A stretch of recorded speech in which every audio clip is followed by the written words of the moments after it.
Plan A के साथ plan B भी होना बहुत जरूरी है। भगवान श्री राम और रावण के बीच हुआ युद्ध जब अपने आखिरी दौर में था, तब भगवान श्री राम के लिए रावण को मारना मुश्किल हो गया था। युद्ध के दौरान भगवान राम रावण के एक सिर को काटते थे तो दूसरा सिर वापस आ जाता था, और इसीलिए भगवान राम ने युद्ध के दौरान प्लान बी को अपनाया।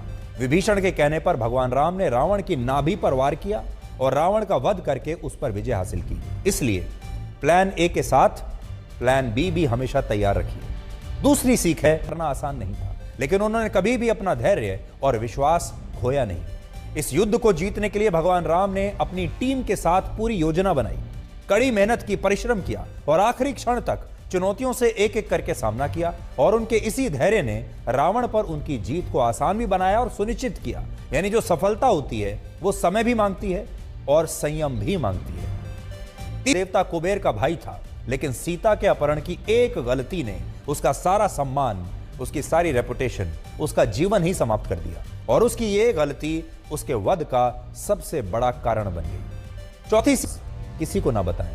रावण पर भगवान राम की विजय का एक बड़ा कारण विभीषण था, क्योंकि विभीषण रावण के सारे राज जानता था।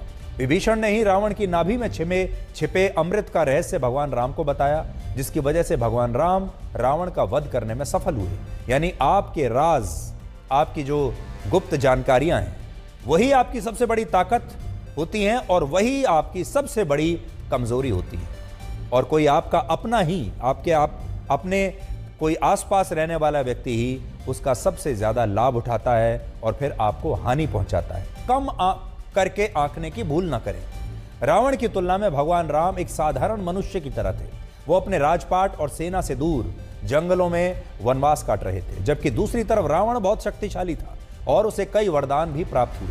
लेकिन रावण से गलती यह हुई कि उसने भगवान राम की ताकत को नजरअंदाज किया, उन्हें आम व्यक्ति मान लिया और वानर सेना को बंदरों की सेना कहकर उनका मजाक उड़ाया। यानी रावण ने जिस तरह भगवान राम की ताकत को कम करके आंका, उससे वो इस युद्ध में हारा। भगवान राम के व्यक्तित्व का सबसे महत्वपूर्ण गुण था लीडरशिप क्वालिटी। भगवान राम ने जिस तरह से वानरों की सेना का नेतृत्व किया वो अद्भुत था। शुरुआत में वानर सेना भगवान राम के साथ नहीं थी, लेकिन बाद में उन्होंने शबरी, केवट और वानरों के साथ अपनी नेटवर्किंग बहुत मजबूत की, उनके साथ एक रिश्ता बनाया और टीम के हर सदस्य की ताकत को पहचाना, जाना, परखा और फिर सही व्यक्ति को सही काम दिया। यानी एक अच्छे लीडर को यह समझना चाहिए कि उसकी टीम में किस सदस्य की क्या खासियत है और किसे क्या काम देना चाहिए, और यह खासियत भगवान श्री राम के पास थी। बिन प्रीत ना हुई। लंका पर आक्रमण के समय भगवान राम ने बहुत आदर के साथ समुद्र से मार्ग देने को कहा। 3 दिन बीत गए, लेकिन जब समुद्र पर आग्रह का कोई असर नहीं हुआ, तब भगवान राम समझ गए कि अपनी शक्ति से उसमें भय उत्पन्न करना अनिवार्य है। और यही मंत्र व्यावहारिक जीवन में भी लागू होता है। कभी कभी व्यक्ति को समझाने के लिए उंगली टेढ़ी करना आवश्यक होता है, अपनी शक्ति दिखाना आवश्यक तो होता है। 8वीं सीख है, अपनी मर्यादा को समझें। लक्ष्मण ने सीता की सुरक्षा के लिए लक्ष्मण रेखा बनाई।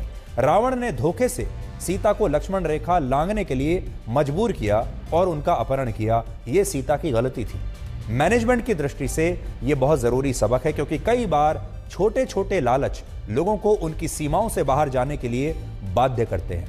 लक्ष्मण ये बाध्य करते हैं और बाद में जब उन्हें धोखा मिलता है तो तब तक जीवन पटरी से उतर चुका होता है। आपके जीवन में भी एक लक्ष्मण रेखा जरूर होगी, हर एक के जीवन में होती है। उस लक्ष्मण रेखा को बहुत सोच समझकर लांघना चाहिए। 9वीं सीख, युद्ध से पहले भगवान श्री राम अपना दूत बनाकर हनुमान जी को रावण के पास उन्होंने भेजा और रावण के सैनिकों ने हनुमान जी की पूंछ में आग लगा दी। लेकिन हनुमान जी ने आग बुझाने की कोशिश नहीं की, बल्कि आपदा में अवसर देखा और उन्होंने अपना प्रेजेंस ऑफ माइंड दिखाया और पूंछ में लगी आग से सोने की लंका को जला दिया और अपनी ताकत रावण को दिखा दी। और आखिरी और 10वीं सीख है स्वाभिमान। भगवान राम अपनी पत्नी सीता और भाई लक्ष्मण के साथ 14 वर्ष का वनवास काट रहे थे। उनकी रावण से लड़ाई राजपाट या पैसे को लेकर नहीं थी, यह स्वाभिमान की लड़ाई थी। सीता का हरण किया, यह सीधे तौर पर श्री राम के स्वाभिमान पर चोट थी। तो स्वाभिमान की लड़ाई कहां तक जा सकती है, यह भी आप सबको